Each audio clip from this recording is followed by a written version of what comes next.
Welcome everyone to our evening program today, which is an educators panel. It's so wonderful to be here with all of you.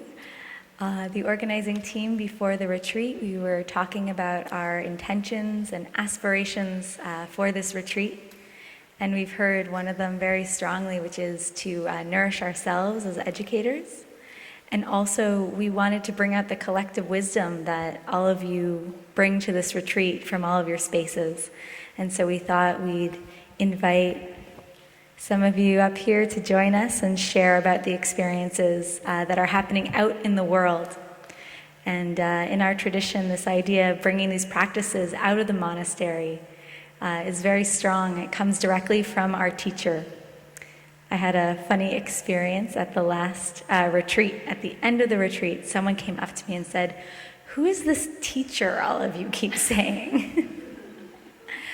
And so Thich Nhat Hanh, or Thai as we call him for short, is the teacher that we keep referring to. Sometimes we say, "Dear Thai," before we start sharing, and this for us is just a way to bring him alive in the space. To acknowledge his presence, because in so many ways we're all a continuation of him. And that continuation is not just in the monastery, but when we look at Thai's life, he is our example of bringing these practices out into the world. As a young man, he was in Vietnam, and this is the Coles Notes version that I have time for, but he was practicing in a temple, and he was watching his country get torn apart by war. And he realized that the practices, the teachings, the path he was on could nourish so many people to be able to take care of the world, even at that time of difficulty. And so he organized the School for Youth for Social Services, and hundreds of young people in Vietnam were practicing together and also taking care of their country, taking care of orphans, rebuilding villages. And that was a way that he brought the practice to life outside the monastery. And so this story is so inspiring for all of us. We're all in different times of difficulty, but we have this model, this teacher that's shown us that we can take this and bring it out into the world. We were at the World Bank a few years ago. Thai gave a day of mindfulness there, and he shared after that time he came to the US and met Martin Luther King, and that they really bonded over the idea of community. Thai called it Sangha, Sanskrit for community, and Martin Luther King called it beloved community. But for both of them, this was just a place of passion. And so we're here together building this beautiful community we have this week. And we also hope that you will take this with you to your communities, the communities you serve. And the good news is you don't have to worry about what form that takes or having a curriculum, because we know that just by being here, you will already take it with you. So you don't have to worry. I want to share also, before we begin with our lovely panelists, a little bit about the spirit of taking it out into the world. A question we get asked a lot is, well, I'm in a public school, I'm in a secular space, can I bring this in? And so something that I want to share about is the spirit of our tradition, and also Wake Up Schools, which is the education initiative that Thai has started. Is that we're not trying to be in competition with any other programs, but really just that these practices come underneath and support so many different things that you're doing. And you'll hear from the panelists, but when we shared at lunch today, we found out some of us use bells in the spaces we are in, and some of us don't, because it's not the appropriate thing to use. But each of us has come up with different creative ways to still be able to bring it in. And so it can manifest in many different ways, depending on where you are, what the needs of that space is. And so we hope to not be instructors up here tonight, but just to share inspiration, share about our experiences. And one experience I want to share was I was with the Sangha. We were, 10 of us were on a tour of schools in India. We were going into schools and sharing the practices. And this one school we went into on the weekend to give 2 days of mindfulness to the teachers. And they had been told they had to be there. It was mandatory. So they showed up on Saturday morning and they were mad. They were not happy to be there. And the principal came up to the front And she said, I'm here in solidarity because we were told we had to be here. I have my laptop. I'll be in the corner working. And so that was how we started our day of mindfulness. But I'm happy to report that she never opened the computer, and that actually the feedback we got at the end of the weekend was how relaxing and joyful this weekend had been for everyone there, more relaxing than what they normally did on their weekend, which was filled with TV and cooking and prepping and all of these things. And that the teachers discovered that mindfulness was not something they had to add on top of what they were already doing, that it needed more time, that in fact it was actually something that gave them more space for everything they were doing. And on Monday morning, we came in to work with the students, and we had like 400 elementary students there. And Brother Fapyung asked the students, first thing, did you notice a difference in your teachers today? And the teachers looked a little nervous. And a boy raised his hand in grade 3, and he said, you know, every Monday morning, my sister has swim practice, and so my mom drops me off a little late for school, and every Monday my teacher yells at me, and I can't really do anything. The rest of the day I feel terrible. And this morning my teacher smiled to me, and she asked me why I was late, and I'm having the best day. And so we can see we never know in our actions or how we are what an impact that can have on the people that we're working with, our students, our colleagues, our families. So I just encourage you to take in all the beautiful things that are shared, but just like with the 5 mindfulness trainings, we don't have to do it all at once. And each of you, I like to say, mindfulness is a choose your own adventure, so we hope to inspire you to start figuring out what that adventure looks like. So I'll just briefly introduce our brave and lovely panelists. We have Nancy here, who is an elementary teacher and also works with the Cornell Prison Education Program. We have Robert, who teaches intermediate school art, that's grades 3 to 5. Aaron, who's in a Catholic school in northwestern Ontario, teaching grade 2 and also special education, working with special needs students. And Mary, who's in the greater Metro Detroit area with K to 4. So with that, I will pass it on to Nancy to begin our mindfulness in schools adventure.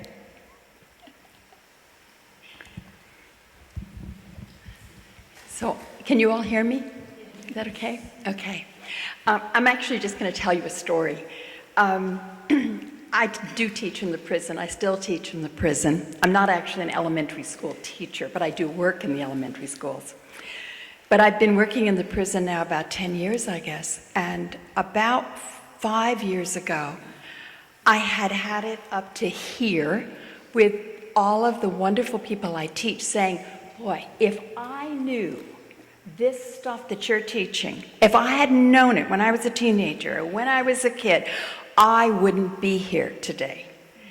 And after you hear that a lot of times, you think, you know what? Maybe I ought to be doing something at a different level as well. So at that point, I decided to see what I could do about getting mindfulness into the school districts around where I live. And the first thing that happened, actually, well, I was at a Garrison Institute thing. Actually, Richard Brady was there. It was the first time I met him. And he was making a presentation. The next year, I went to Plum Village, and I talked to now ex-sister Jewel, Kyra Jewel, and she really encouraged me. And she said, and there's going to be a big educators retreat in Toronto. So I thought, okay, I'll do that. So I came back to the United States, and I called up somebody I knew in the Toronto Sangha and said, hey, I want to help, okay? And he said, sure, we need helpers, that's fine. So I went to help. Well, something happened at that retreat. First of all, it was the most amazing retreat, and some of you that were there or heard about it. But there was a panel, very much like this panel. And there was a woman on the panel who very strongly said, you know what, there are people out there wondering how to get mindfulness in their schools. And I'm going to tell you, you just stand up and do it. You just decide you're going to do it. Well, I was sitting quite a ways back, but I stood up. And it's not something I normally do. But I I sat down really fast, and I thought, whoops. But she was so inspiring that I left there and said, okay, that's it. That's what I'm going to do. And so I'm going to tell you a little bit about how we did it, okay? I started out first alone, but one of the things that Kyra Jewell told me, and still tells me because she's my mentor, is find compatriots, find somebody to work with in your school, in your district, whatever. So I did. I went out looking for a mindful, right, like-minded soul. And I found a woman who was teaching and heading up an after-school program, and she was already teaching yoga there, and also very peaceful yoga. Lots of things with the heart and all kinds of things like that. And I just sat her down and said, look, this is what I want to do with the rest of my life. Would you like to do it with me? It sounds crazy, but she just looked at me and she said, yeah, give me 2 years to get out of this job. And next year she'll be out of her job. And we started an organization called the Finger Lakes Mindful Communities, because the word community for me, of course, is about Sangha. And it's also about mutual help and support and communication and love. So we just decided we were going to really, and we would work in different communities. Hopefully not just schools, but maybe businesses. And I was already working in the prison, and actually there's several other places that we have sort of things going. So that was the first step, was finding somebody who was in the school system that really wanted to help. She introduced me to the wellness director for the school district, who turned out to be, amazing. And she said, this is fantastic. This is what we need. All our teachers have burnout. Why don't you start with the teachers? So we did an 8-week, 2-hour session every week for 8 weeks. Of mindfulness, stress reduction. But it was really not as much stress reduction as it was mindfulness, which is stress reduction. And the teachers loved it. And what happened from there, if you can just get into a door, what happened there was that some of them went off and started trying it in their class. Every single session, I always presented 3 or 4 activities that they could translate down if they needed to elementary school, so they could leave there with something that they could do in their school. So that was one group. Another group decided, so the group that really took off, decided they wanted to write a grant. So we did. We wrote a grant for 4 schools. Of course, didn't get it all, because you don't usually. But we did get enough money and enough interest for 1 school. So we were able, actually, for 1 week, to train 10 teachers from that school that gave up a week of their summer. Actually, it was unfortunately the same week as the first educators retreat here. And I was supposed to come and help, but I didn't, because I had to do that instead. But anyway, we did that. The teachers really bought into it. And then I went into every one of those classes every week and modeled different kinds of activities, everything from, mindful listening to mindful looking to meditation, walking to, mindful eating, just all kinds of things, sending kind wishes to each other. It was, I can tell you that you can see my heart is really working with the little kids. I really love it. But anyway, so that was a pretty wonderful year, and that was just a year and a half ago. So we did that for the whole year. Those teachers told more teachers, which is what will happen if you kind of try to start to network. So they told more teachers. 2 more schools wanted us to do this. 2 more schools. So we had then 5 classes in 1 school and 4 classes in another school that we were going in and working with. From another group of teachers, they said, why aren't you offering teacher development workshops? I don't know, never thought of it, I guess. So we called our local BOCES Those of you from New York know that that's an organization that does education and adult education and teacher development. And they said, oh, that sounds fun. Yeah, sure, we'll put you on the schedule. Well, from that, we started getting people from many different districts. So last week, we trained 3 different districts besides our own. And that was exciting. We're still doing some of that, and we have another district this time. So I guess what I'm telling you, the story that I'm telling you is you can do it too. You can go out and you can find some little place to put your foot in the door. And if you do it lovingly and kindly and very gently, because school administrators, well, they don't like new things, we discovered. Some schools are more progressive and some are not. But anyway, it takes a little while. But what we found was that once you get a group of teachers, the results so obviously speak for themselves. Other teachers would say, well, I don't understand why all your kids are quiet when they walk down the hall. Or I don't understand why you're all growing plants. And the funny thing is, I should tell you that one of the funny things is that all the plants from our classes grew and a lot of the others didn't. I don't know why. I think it's because they got watered with love. That's my theory. But anyway, so I'm here to tell you, just when you leave here, stand up, go out, and do it.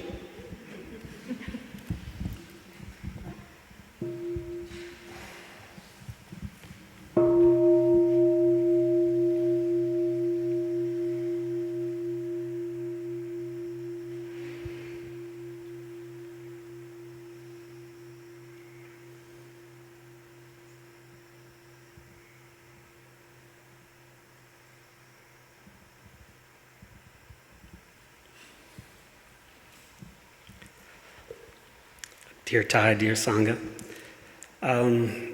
my heart's really racing. I should be used to this by now, but I'm not. I was saying the other day, if I can get up in front of a group of kids and it doesn't faze me one bit, I'm a rock star. I get in front of adults and I just cringe. This morning, I knew I had to talk about this, and it's been ruminating in my mind since the day I got here, of what I was going to say and what I could share. And of course, doubt crept in and said, what do I know about this? You know, and I almost didn't want to do it. I tried to talk myself out of it. And then I thought, well, this is part of healing. And sometimes this is going to help me as much as it'll help you. And that's why I came. This morning, I sat in the little Buddha grove out there, and I was just writing this down. And I had a story that I wanted to tell. But before I could tell the story, I thought it was important that I call my stepson and ask him if it was okay to share the story. And I called him on the phone. He was at camp. And I just said, do you remember when this happened? And he said, yes. And I said, do you mind if I say that today and I tell the story? And he said, yeah, go ahead. And I hung up the phone and I started crying, because my dad never gave me 1 ounce of dignity or respect to say anything about how I felt. And I was actually told not to show feelings. So this goes to show what this practice can do for someone. From where I came from to where I am now, I'm not the same person. The act that had happened, the story that I want to tell, is he had a little Nerf gun. He's 11 years old. And he had a Nerf gun, and he shot his mother with it in the face. And he didn't do it to be malicious. He just did it because he's 11 years old and he doesn't think. And I got angry and I grabbed it from him. And it was probably the first time he ever stood up to me. And he started struggling with the gun and yanking it out of my hands. And I got angry and I broke the gun. And I said to him, would you act this way towards your teacher? And he started crying. And he said, no, I would never act that way towards my teachers. And I said, then why did you do it to me? And he didn't know. So I walked outside because I needed to calm down, and the first thing that popped in my head, would I say that to my student? Would I treat my student how I just treated my son? And I wouldn't. I never would do that. And it wasn't until this morning on the phone that I said to him, do you realize that I was just as much at fault as you were?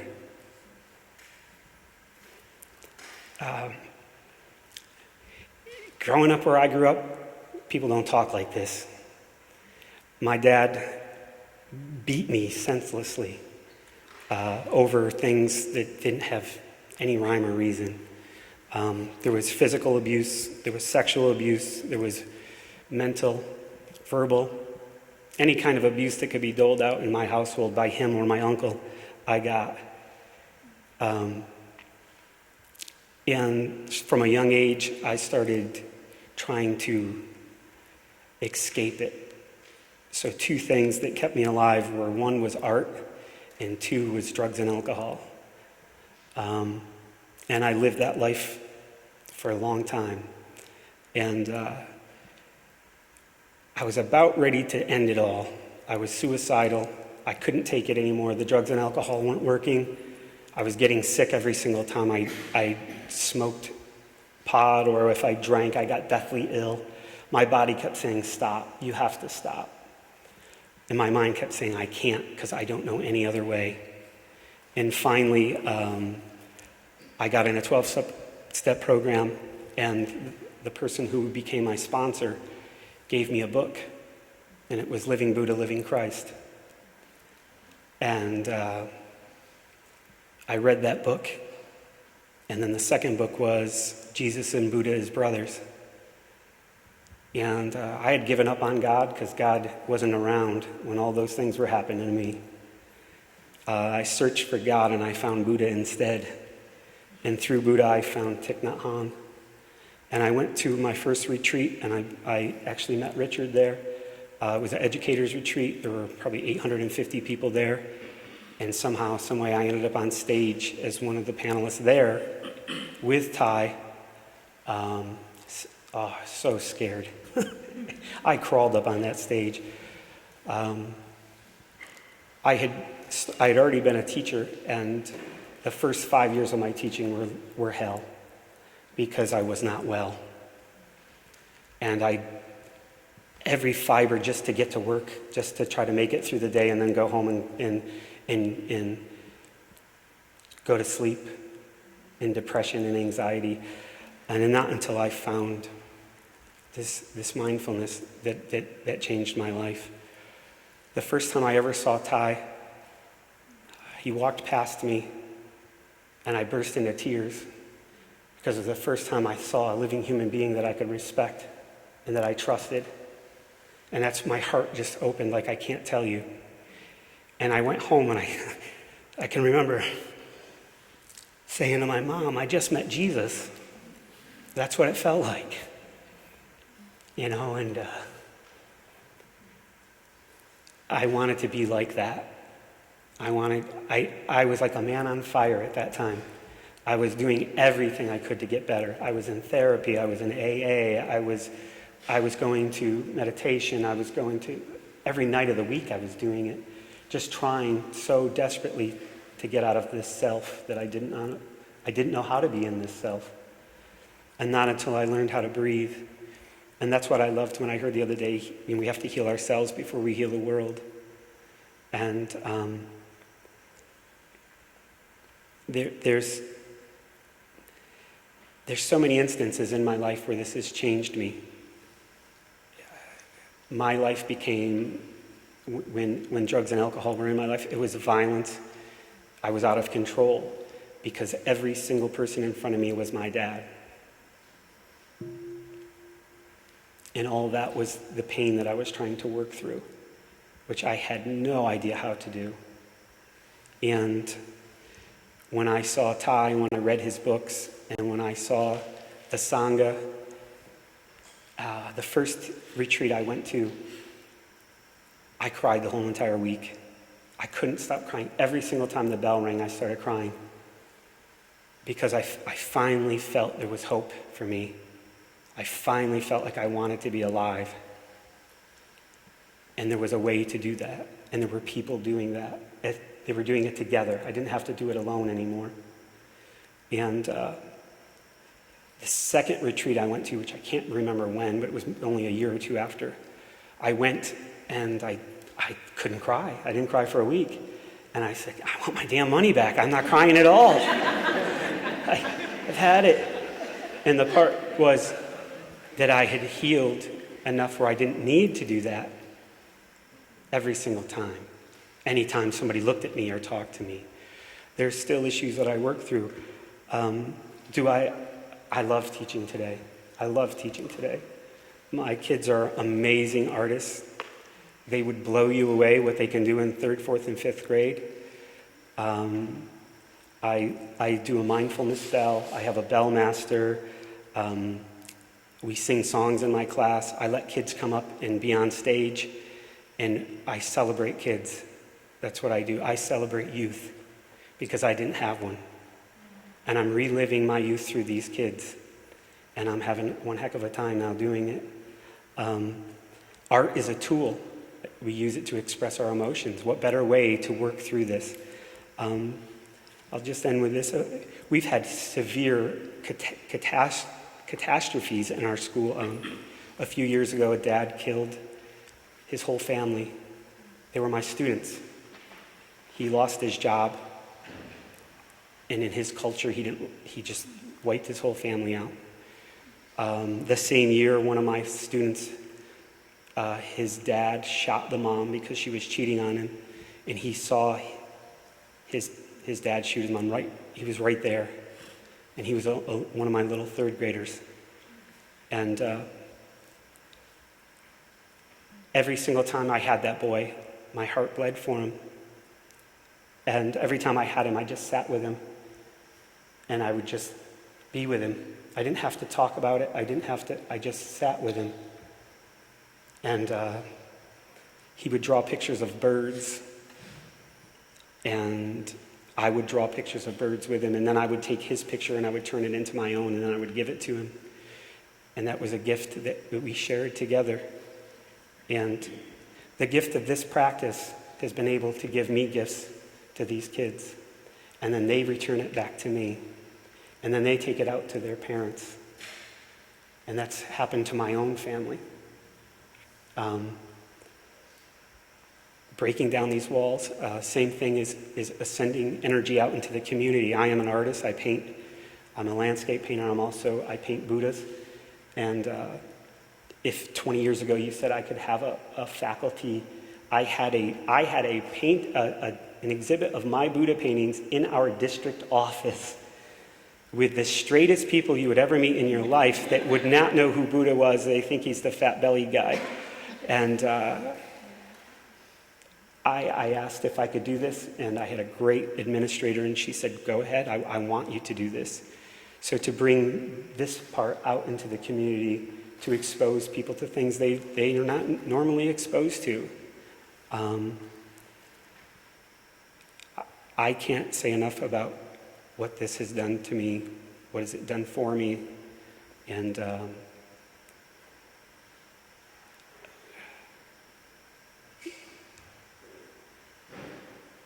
it's overwhelming. So what I'll leave you with is that little kid in your class that's giving you pure hell and is a pain and doesn't stop crying and doesn't stop whining and doesn't stop being, that was me. And I'm sitting here now, a changed person, because of some of the teachers in my life and what they did for me. And it just shows, don't ever give up on someone, because you don't know what they're going through.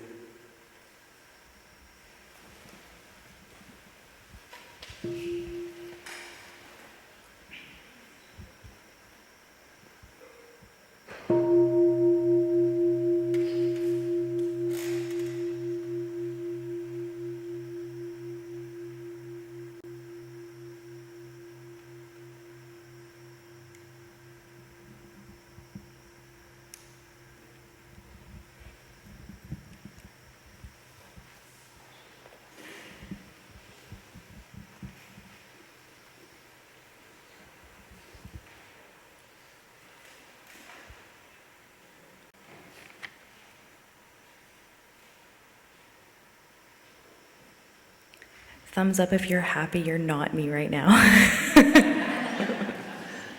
Yeah. Okay, so Terry's promised she'd hold on to my fear for me so that I could speak to all of you today. I've written 5 stories and I'm terrified to share any of them. So I'll start with, Dear God, how am I going to get through this day, or prayers before work? Before I begin my day, I try to bring my mindfulness classroom, or my mindfulness practice into my classroom by thinking about the students in my classroom who I know need me to treat them differently today. So can I see hands for my elementary colleagues? Yeah. So on the day where you know that Joey's medications are changing, you know what that day is going to be like. You know about the Friday before, you remembered that Carrie had told you that her mom was bringing her hamster into the veterinarian to see if they could make it better. So you know it might be a hard day for her.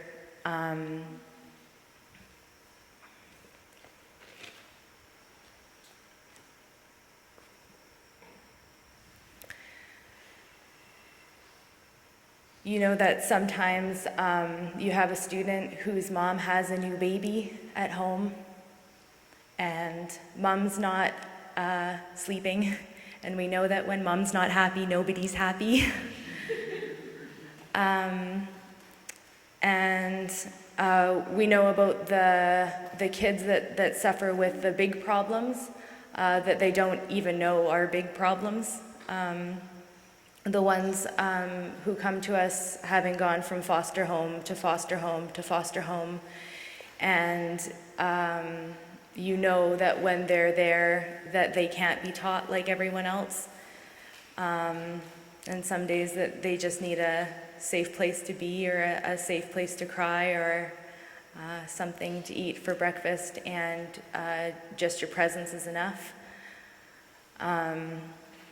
And so if they don't remember what 5 + 2 equals, that's okay. Because we're a 7 Habits school as well, and we put first things first.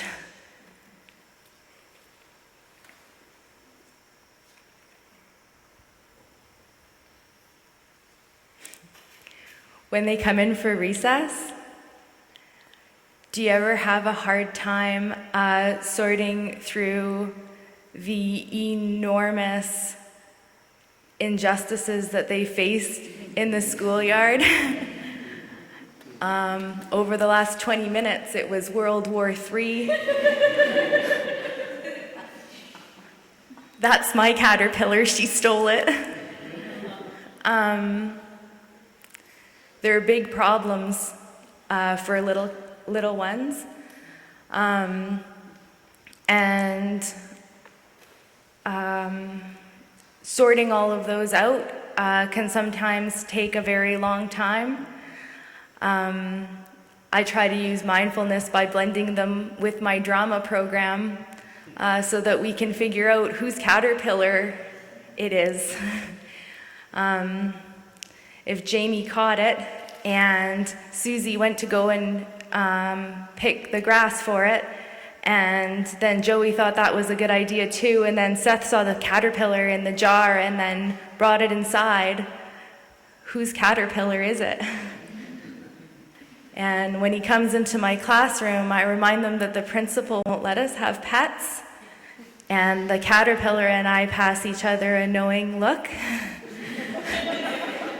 And I promise him I'll get him back to his family.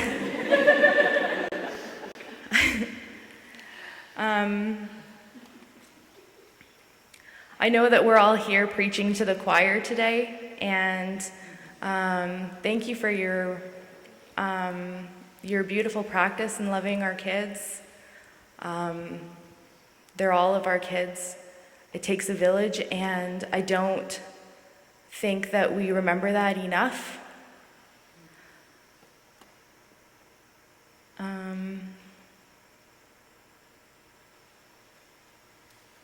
And in those challenging situations where you're not sure what to do, or when your principal asks you a question you're not sure how to answer, sometimes one deep breath isn't enough. And when you're dealing with your most challenging friends, just remember that there's nothing about a caterpillar that tells you it's going to be a butterfly.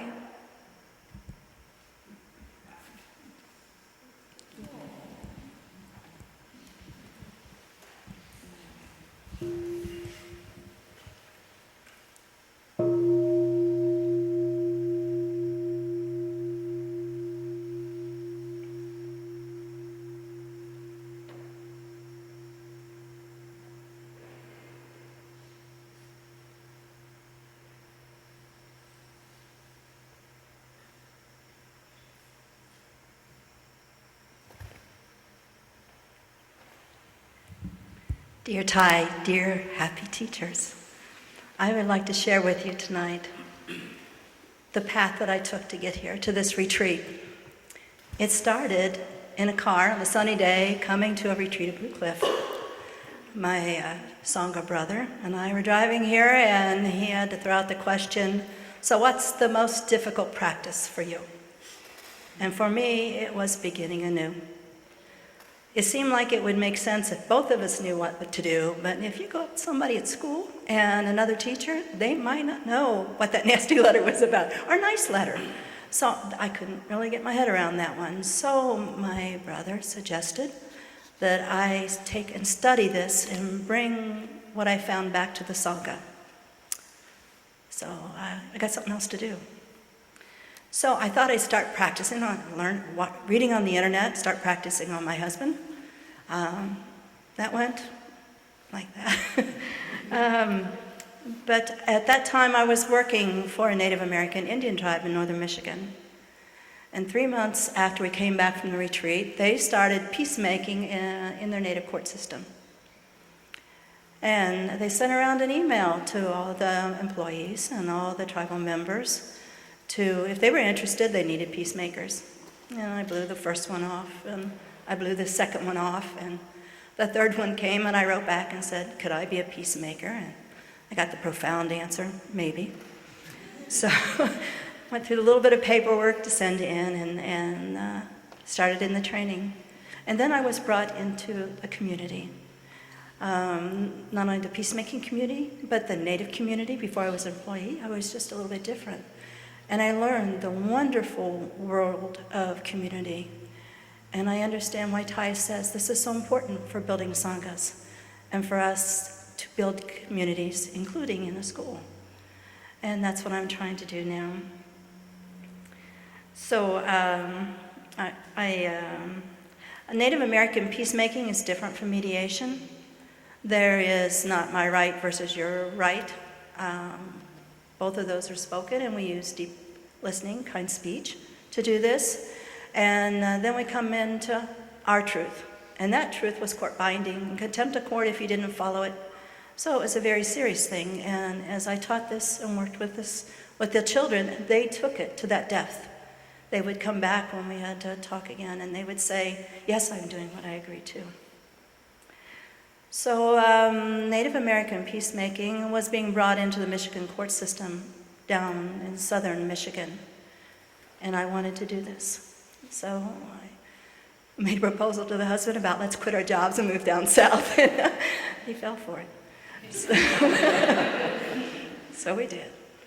And I didn't realize how long a process the court system is and the school system is. So I was involved with the peacemakers who are bringing this into the court system. So I started contacting them and said, look, I have an urge to do this quicker. I would like to be in a school. And finally another peacemaker said, I will be over and pick you up. There's someone you need to meet. And she took me to a mediation center in another county, and she walked in and sat down and told them, you need to hire this person. You need this person. I didn't know hiring was part of it then. So they were starting mediation in the schools, in the school system, in the school district. The school to prison pipeline was a big deal. And the particular school I came in had just been two competing schools. They're now one, so everybody was combative. It had been floundering for about 5-6 years. And they brought me in, and they didn't have a clue what we were supposed to do. So that made it really kind of easy, right? Because we're trained. We know what works. So came in and read about the school, talked with the teachers, rubbed my nose a little bit, and then I just started, well, what do we do here? Dharma sharing, we call it. In the native land, we called it peacemaking circles, and we called them talking circles. And I did pass a talking stick. There were some things that were not as acceptable with the tribe, and one was the bell, because it reminded them of boarding schools. And that came out through a peacemaking conference I attended. So that's not something I do. And it wasn't something common. There were talking sticks in the school. There were not bells. So they do a 5, 4, 3. Nobody could hear it. Nobody could see it. It took a while to get that one through. Now, by the time you get 5 to 3, it's done. So what we did here, we did with the talking circle, and we talked about the basic things, about deep listening and kind speech, and we introduced ourselves. Everybody got on the floor in a circle, and that included the teacher. That included the custodian. That included teachers from other places, kids that were in the class from other places. Everybody joined in. It was a very leveling kind of thing. Everybody had a voice. Everybody had the right to speak whatever they wanted in a good way, and they had a right to not speak if they wanted.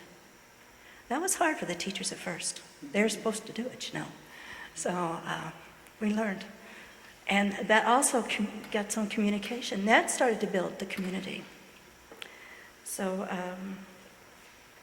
my biggest job there, again, was talking about, I was trying to resolve some of the conflicts in the schools.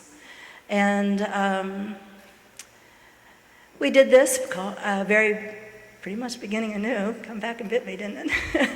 And the peacemaking. And we would come into into my office, which was next to the principal's office, and we would sit and talk, just like we do in Dharma discussion. One person could say whatever they want till their heart's content, the other person could too, and then I could. And then we would keep doing this. My part would be to tell them what I heard them say. And then we would come to an agreement.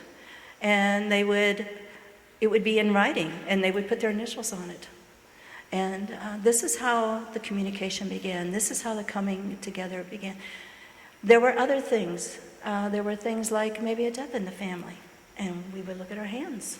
We would see mom or dad. All the practices we will talk about are used there. I might have called them something different.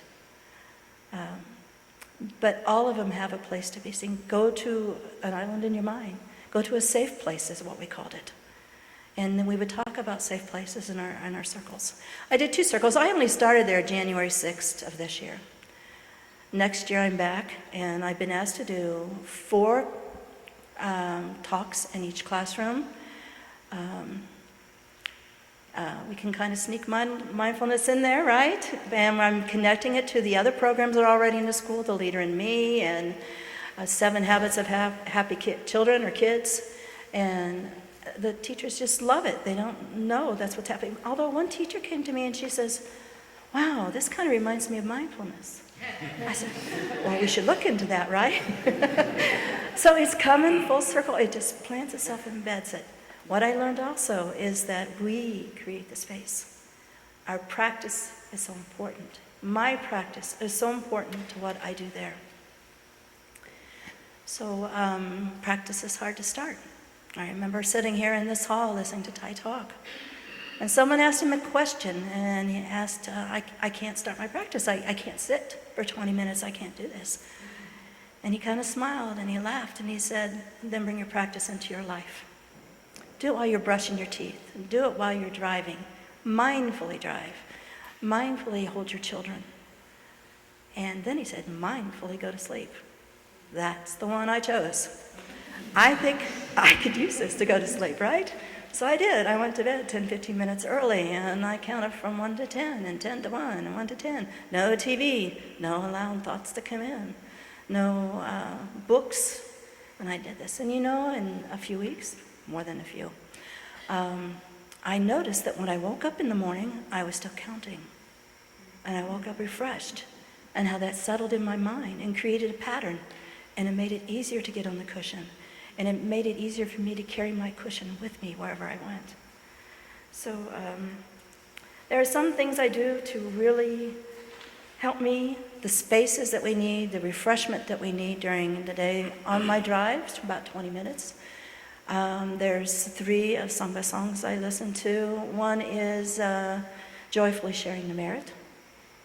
Another is the 8 Realizations of the Great Beings. And then the insight to bring us to the other shore. And if you don't know this, these are really sutras in the song form. Sneaking it to you too, huh? Beautifully sung. You can find them on the internet. And they are so refreshing and healing to me. I listen there and I listen to them home. So that's part of my practice.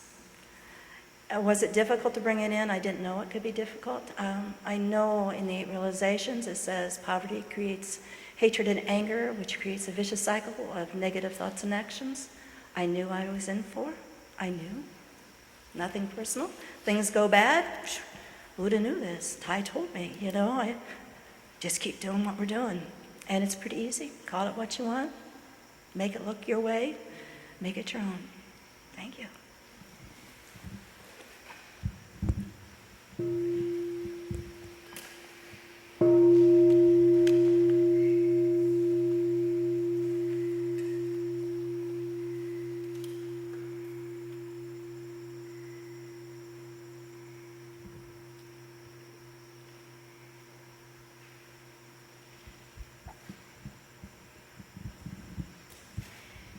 Maybe we can give some flowers for the beautiful sharings that we heard. Thank you all for being up here, and you may have caught on that we don't have super excited public speakers, but wonderful practitioners who were willing to come up. So we wanted to open up now for some Q&A to kind of continue to pull out this beautiful wisdom that's up here, questions in your heart about things that you're thinking about trying, or things that have been coming up for you that you feel like this panel can help support. We also have Q&A with monastics tomorrow morning, so we have some lay teacher Q&A tonight, so maybe you can think about which questions you want to send where. And maybe I can ask for some support. Would one of you mind writing on the board? Or maybe we have so many teachers here, I feel like someone has neater writing than me.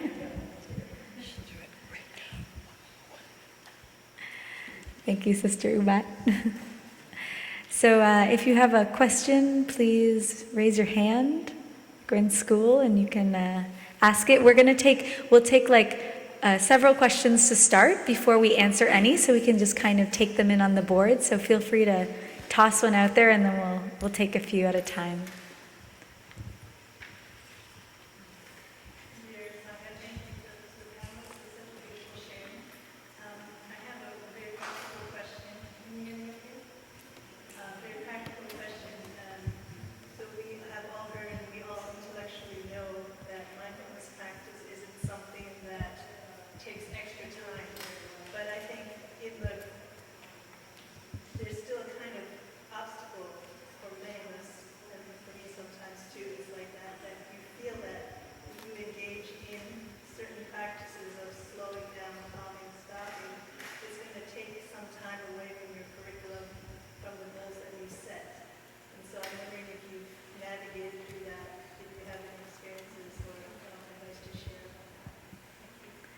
So our question, to summarize, is it feels We know that maybe mindfulness is just a supportive thing. We've heard this, we can feel it, but actually to do it feels like it will take time away from the curriculum we need to do or the other work we need to do. So how have we navigated it, not feeling like it takes too much time? How does it integrate without taking too much time?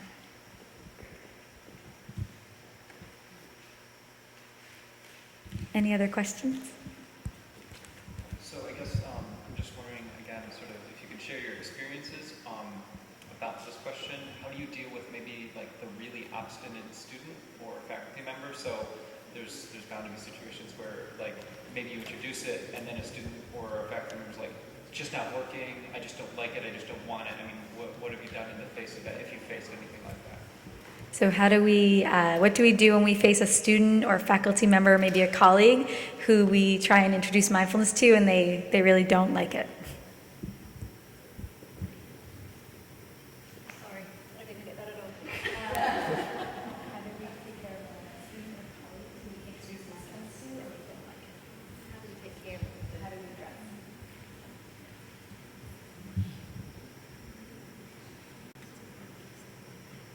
Any other questions? There's a lot of teacher training before you are, there's a lot of training required of teachers before you're able to go into the classroom in most places in this country. So I'm wondering about how you see preparation in terms of being able to share mindfulness in the classroom, and does that depend on the age of the population you're working with?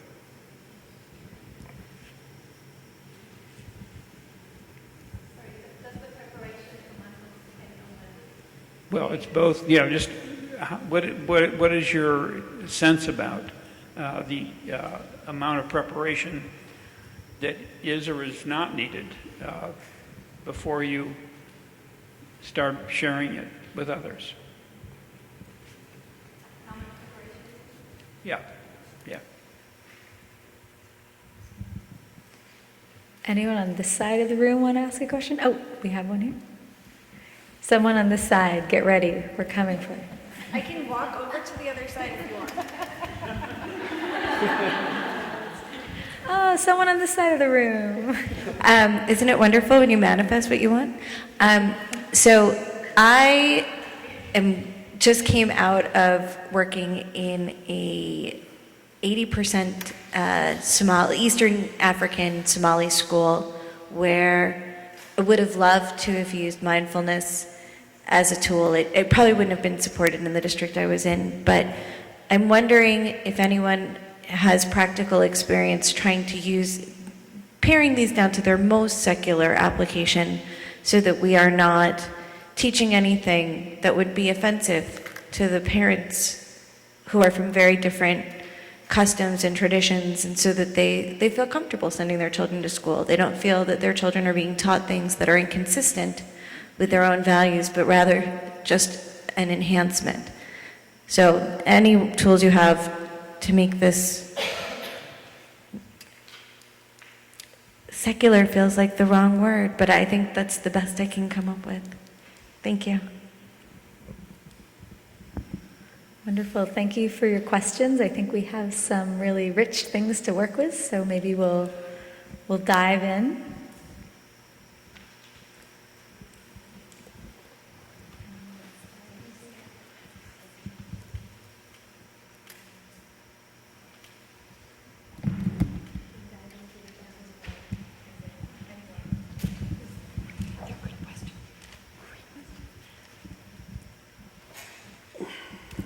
Thank you for the questions. I'd like to just share my experience on number 4. I teach in Goshen, New York, which is about 40 minutes away from here. I've been teaching for 21 years now. And it depends on administration for me, really, who was in charge at the time of how do I teach mindfulness in a secular way of who accepts what I am doing. Over the years, it's been really different. I would say a majority of my kids are probably Catholic or Christian. When I probably was teaching about 6 or 7 years, and I was accused of teaching. I gave a lesson on multicultural masks. Very simple. I was supposed to teach multiculturalism. I got accused of being a Satanist. It was on the front page of my newspaper. The kids had named their masks Red-Faced Devil, Yin Yang Man, and things like that. And it was real. It was real. It was like a witch hunt. It was really somebody who had a bone to pick with the school, and the only way they knew how to get in was that I was a Satanist. So the most awesome thing happened too was a student of mine wrote into the newspaper and said, "Mr. Hoover is a nice man. He's my favorite teacher. He even paints pictures of Jesus." So I think it was about a year later, a woman came in. I was a parent. She came into my room. I wasn't there. I walked into my room, and she was scanning my room. And I mean, my room is like, it's fun. I have lava lamps everywhere. I have fountains. I have posters. Every inch of the walls are covered with posters and my paintings all around the room.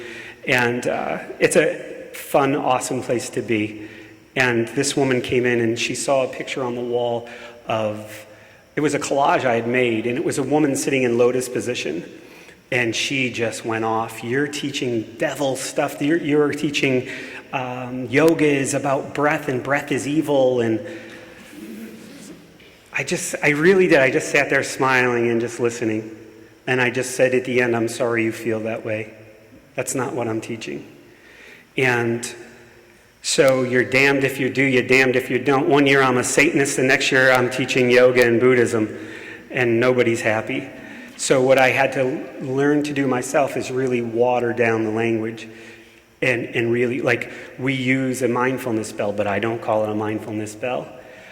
It is our cue to settle down. It's our cue to transition. It's our cue to listen because I'm going to say something. That's what it is, our cue. What do? I say, well, once we get ready, take a breath. Take 2 breaths. Take 3 breaths. What does that have to do with Buddhism? You know? So a lot of the things we do, the way we talk to each other, the way we communicate, it's really important. I don't have to say use loving speech, I was saying that yesterday when we were doing that little beginning a new thing. Like, to me, all that language, it was way too fluffy for me. Like, I got to put that in realistic terms of how I'm going to talk to someone. Then it works. So it's all how I label something, or if I don't label something. I mean, the cat's out of the bag. When I'm painting 5-foot Buddha faces, they might think something's up. But I keep it real generalized in my room. I don't label it. And everything has been going pretty well with that. And like I said, over the years, our administration changed, and we had, a few years ago, we had an administrator she was awesome. I mean, I went to retreat after retreat, and I got paid for going for the retreats. I said, it was at Blue Cliff Monastery. It's an education retreat. Okay, signed off on it. I went to an Alex Gray retreat. I don't know if you know who he is. He's a famous artist, but he also is a psychedelic artist. And I got paid for that retreat. I learned a lot at that retreat. So I think it's how we label it, what we say, what lingo we use, and how it's presented. I'm not saying you have to cover up everything and not. I know for myself in the school district that I teach, I have to be careful. It's sad, and I hope. Today we sat for lunch, and this panel we discussed for like an hour. It was one of the best discussions I've had about education. I learned things that I didn't know. I am going back to my principal, and I'm going to talk to him about mindfulness in schools. I absolutely 100% am going to do it. Just what she said. Somebody said, do it. She went and did it. I heard her say that. I listened. So it's something that I definitely would like to help implement in my school. You can hear, right? I'm sure every one of us wants to answer every one of these questions, because I just want to say these are really serious questions. Every time I'm asked to do a training or a school district calls me and says, okay, we think we're ready. These are the kind of questions that absolutely have to be thought about and have to be answered, and you have to figure out how to present the material. So I'm going to actually jump to number 3, because it's my biggest concern right now.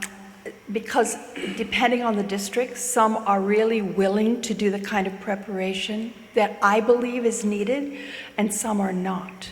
And I'm right now trying to figure out how do I get those other districts to do it. I think there's a lot of preparation needed for most people to do mindfulness in the classroom. You all know what mindfulness is. I literally do trainings with people who do not have a clue what mindfulness is. They have certainly never heard of Thich Nhat Hanh. They probably haven't heard of the Dalai Lama. And John Kabat-Zinn, who's he? So I'm dealing with a lot of rural teachers. Most of the schools I'm working with are rural or downtown, mostly heavily 85% free lunch. So a lot of the teachers are really, really stressed. So my way of beginning is first to teach the teachers. That's why when I first started, I offered, there's not much money in this, people, in case you don't know that. In fact, there's like none. But anyway, the first thing we did was to try to show the teachers what mindfulness can do for them. And you can't really talk about it. You have to do it. You have to have your little bell, and you have to invite it, and you have to let people settle down, and you have to do some guided meditations, and we did walking, and we did eating, and we did all kinds of things. And what happened, of course, actually, we didn't have anybody that said, no, I'm not going to do this. They all said, wow, how come I didn't know about this before? So if it's done well, I believe, and done right and lovingly, and just in a way of offering a gift, because that's all I want to do is offer this gift to my teachers and to the children, you have to start there. When the teachers get it, then they are going to be good teachers in terms of mindfulness, because they want to pass that on, just like I want to pass it on. So I think the preparation is really, really important.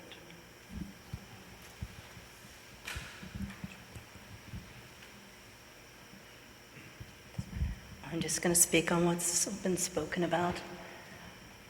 I'm not political, so I don't pay any attention to that. At some bar I've kind of skated under, keep quiet, stay in the back of the room, you do good. And I do agree with Robert. I know Thai and these trainings are in many different countries. And I know most likely every one of those countries speak a different language. And I know when you translate a word from one language to another, it might be the same and it might be a bit different. Remember that when you take it into your school. Use your school language. Keep the concepts the same. Bring it in with programs that are already there. Add to it, use those words, use similar words. But if your practice is strong, it'll come out. At the school I'm at, the principal alone has figured she's saving an hour and a half a day. The teachers are saving time. It's incorporated, just like Ty suggested, into what we're doing daily. when we're walking in the halls, when we're walking out to recess. We're going to try to bring mindful lunch in next year, wish us luck. But taking breaths before we start into our day, that doesn't take time when the teacher's getting stuff ready. It's incorporated into the day, and it's not difficult. The teachings we taught, just like we taught everything else, this is the way it is. And the kids just kind of absorb it up, and they go with it. Sometimes they ask questions, and we answer. So we found dollar savings. We found a time savings in implementing this.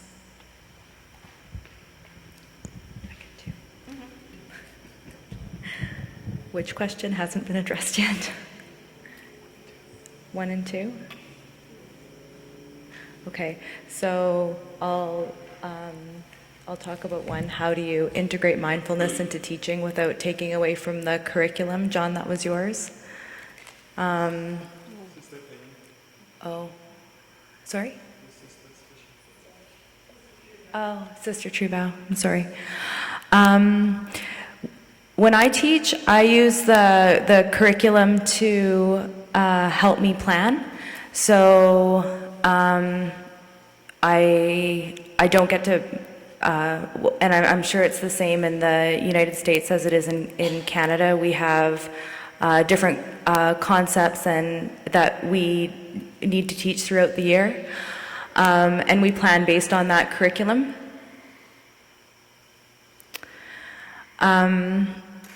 But like you said this morning, it's not a tool, it's a way of being. And so integrating mindfulness into teaching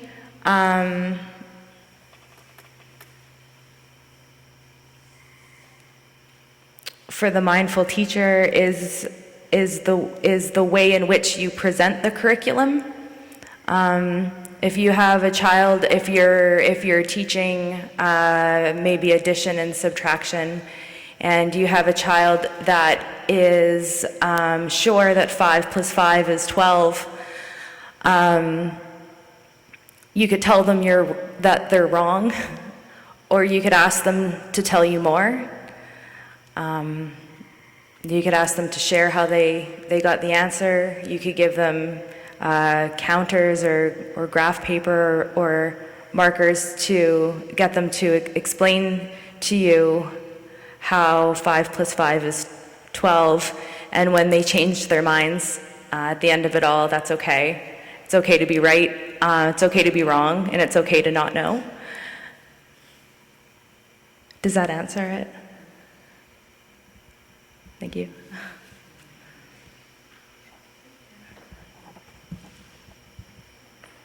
I know we're almost done, but I have some data from the first year that we did this in our school district. And that was a program where we actually came into the classroom, so we actually took time away, okay, from the curriculum. Although we were hoping that by teaching these various things, looking, listening, touching, etc., they could use it. We tried to show how they could use it in the different curriculums. But at the end of the year, we asked the teachers how much time, whether they thought they had saved time or wasted time by doing this. And by that time, every class in the school, the entire school, except for 2, had joined the program. And that goes to number 2. What did we do about it? Nothing. They didn't want to do it, that's fine, right? That's not my job to make them do something they don't want to do. But the average teacher in the below 3rd grade, okay, felt that they had saved between 8 and 18 minutes. They gave a range every day, that they felt that by being mindful, and I don't use the bell to get their attention, just to listen and to calm down and that. So that group felt that they had saved time every day.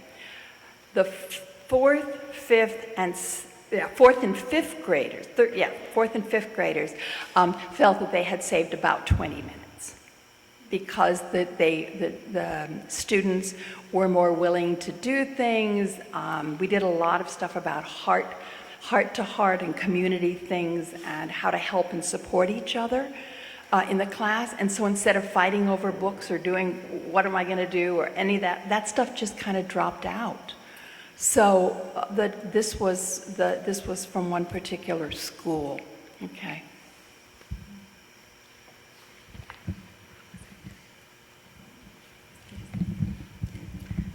I thought number 2 was a Sangha question there for a bit. What we do is we bring them into our community. We let them join us. We let them sit in the back if they want. We let them read a book if they want. That's fine, because not every one of us does everything the same way.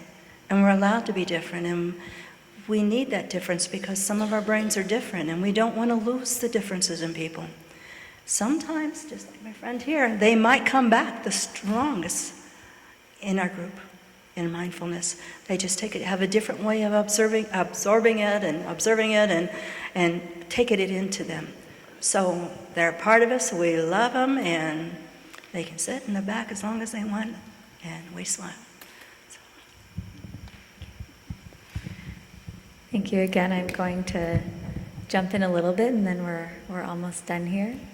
I wanted to thank everyone here for really touching this piece. There's a phrase that you might have heard, which is, the teacher is the hidden curriculum in the classroom. So who the teacher is so much of what students are learning as well. And you reminded me just now of a story. I was in a classroom offering a 1-hour workshop on mindfulness. I had been in the school for 1 week, and I was going to be there for 3 weeks. It was a grade 2 class. And I went in, and the teacher told me who the trouble kids were going to be in the class. And I so often find with a mindfulness practice, these are the students that just excel at it because they're interested in why they can't sit still. They're interested in what's going on in their minds. So I was told that these 2 kids were definitely not going to participate. So I said, okay, and I went in. They said one of them really doesn't like noises, and I was going to use the bell, so I walked over to her, and I sat down, and I introduced myself, and I asked her if I could tell her what I was going to do, because I wanted to know how she felt about it, if she thought we should do it that day. So I just shared about the practice of listening to the bell, and I asked her if this was something she wanted to participate in or not, and she said no. And I said, okay, what would you like to do instead? And she said, well, if everyone does it on the carpet, I could do it at my desk, but I cannot do it if I'm sitting on the carpet. I said, wonderful. And so that's what she did. And she was totally still the whole time. And when we shared about what the experience was, she shared that the first time we listened to the bell, her mind was really busy. And the second time she heard that the bell was going in and out. She could hear a difference. It was so beautiful, but she had to do it in her own way. And so I think meeting people where they are and coming in with my own practice, being calm, not rushing in and saying, I need the students to look a certain way when they do this, has been really helpful. We do a weather check-in sometimes. You may have done it in your Dharma sharing. I love doing a weather check-in, just what your weather is with all ages, up to, I've done it with professors at the university before starting a meeting, so we remember everyone in the room as a person, so it's really helpful. I was doing this in a high school, and we were doing it as an art activity, so the students, we talk about what different weathers might represent what emotions, and then they go back to their desks and they draw, and then if we want, we can share, but it's really nice to do as a personal art activity, so that's another way, again, we can play with the practices. And one student came up to me really agitated, and he said, I didn't know I was angry, and now that I've checked in, I'm really angry, so I have to leave the classroom because I'm going to throw a chair. And I was like, and he was like, when I get angry, I can't stop. I said, okay, well, if what you normally do is leave, that's fine, but can I share what I do when I'm angry before you leave? And he said, okay. So we sat down, and I shared how Ty shares about holding your anger like a baby and not throwing it out the window. We talked about holding a baby when it's crying. And I said, Ty says we can say hello and welcome our anger. We don't have to make it leave right away. And we tried this. He said hello to his anger, we welcomed it, we asked it how it was doing, it was very angry. We did all of this, and so he stayed in the room. And I said, you can sit here with your anger for as long as you need, and when you're ready, you can go back to do the activity. So he sat there for a bit, And he got up and he went to his desk, so I just walked over to see, and he said, my anger's still here, we're going to do the activity together. I said, great. So he drew like a thunderstorm. But it turned out when I spoke to him later that the thing that was making him want to throw a chair was not the anger. It was the fear that he had to make it go away right away. And so we can just see how so many of these practices, when they're embodied in us, they come up for us when we need them. If I didn't say hello to my anger, I wouldn't know to invite him to say hello to his anger. And so that's that part that also has come out in this panel. We are the hidden curriculum.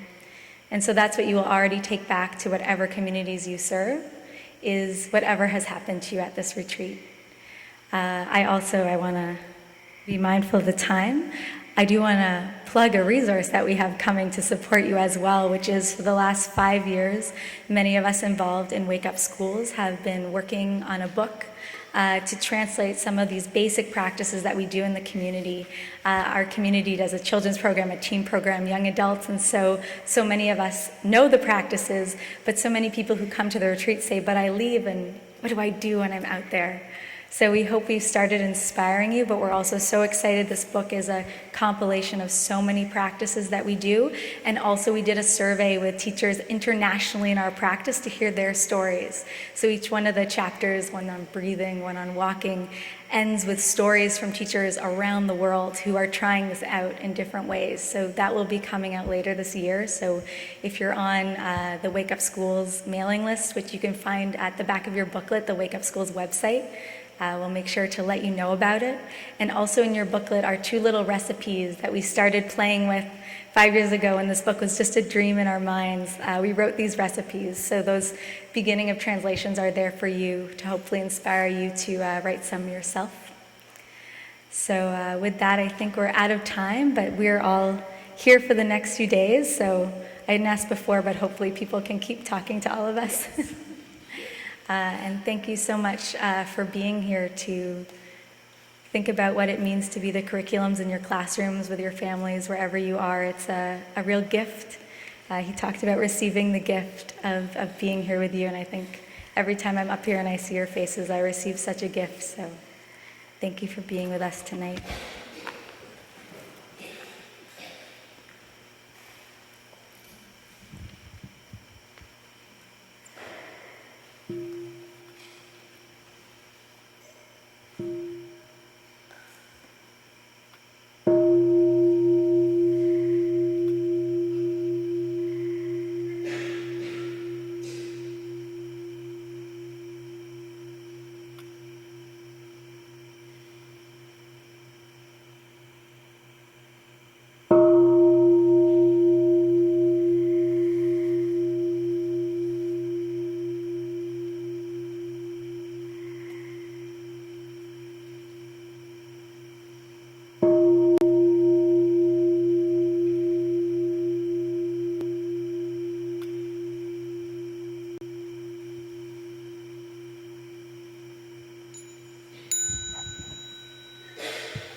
So I think we have a few announcements to enjoy.